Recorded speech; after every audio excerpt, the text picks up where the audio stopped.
All right, welcome to 25 years of Linux in just 5 minutes. So I'm covering quite a few years pretty quickly, so I'll probably be talking faster than I'd like. If you have any comments or anything during the presentation, my Twitter handle is @LinuxQuestions. They'll more likely than anything else probably be corrections. Brief intro for those of you not familiar with me. My name is Jeremy. I'm the founder of LinuxQuestions.org. I do a podcast called Bad Voltage with 3 other co-presenters, and as Ricky said, I am a community moderator at opensource.com. I also am on the board of the Linux Fund, so if you know any open source projects looking for funding, do feel free to track me down in the hallway. So if we're talking about the history of Linux, right, it starts with this guy, Linus Torvalds. And if you've been using Linux, has anyone been using Linux since the beginning? Oh, a couple, okay. So I've been using it since the beginning, or you just have been into the history of Linux. You probably are familiar with this post to Usenix, right? Just a hobby, won't be big and professional like GNU.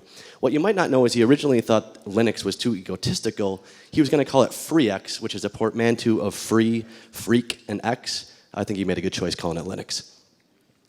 So moving on to 1992, this is the first GPL release, and a lot of people don't know that Linux initially wasn't under a GPL license. It was under a custom license that had some commercial restrictions on it.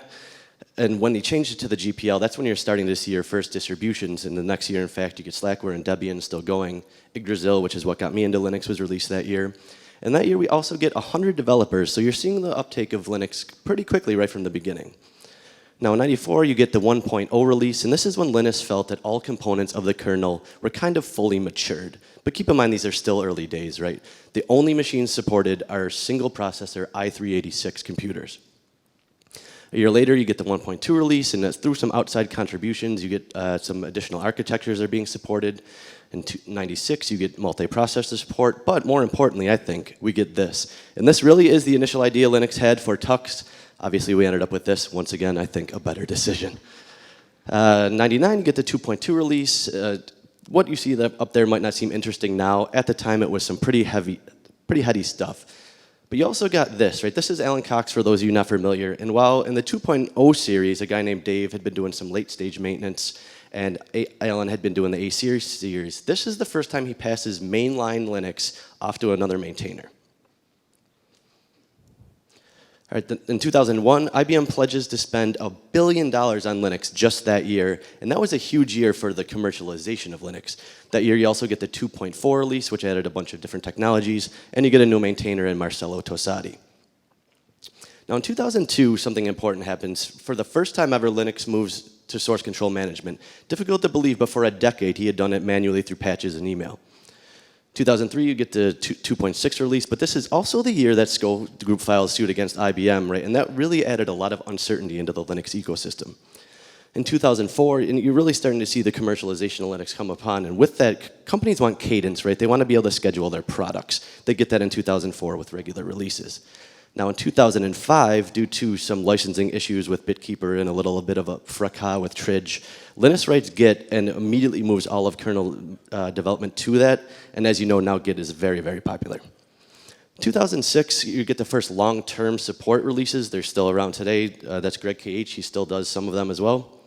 Now in 2009, you kind of see a little bit of a symbolic moment in the commercial Linux landscape. It's the first time ever the market cap of Red Hat equals the market cap of Sun, which is the largest commercial Unix manufacturer.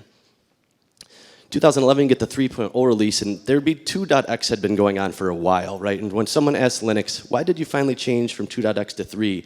His answer was, the big change was nothing, absolutely nothing. In 2012, this is kind of another watershed moment for the commercialization of Linux, and for the first time, Linux server revenue sales equal that of the entire rest of the Unix market combined. I was a little surprised it was this late, to be honest. A little bit ironically, though, the i386 processor support, and now remember, the first release of Linux that was the only processor support, was completely removed. Now last year we had the 4.0 release, and once again this was kind of a bit of an arbitrary version change, but it did bring some cool things like live patching to mainline, which brings us to today, 2016, right? Hard to believe, but the final resolution of the Sko case just happened this year. It's astonishing that it took that long, but there it is. And over 13,000 developers from well over 1,000 companies have contributed to Linux, and that's just since the adoption of Git, which is really when we can get meaningful numbers. It's over 22 million lines of code, right? Over 3, 4, 5 billion dollars to redo it, which is impressive, but not quite as impressive as the fact that Linux really is everywhere. From this watch to the largest supercomputers in the world, it's everywhere. And that's 25 years of Linux in just 5 minutes.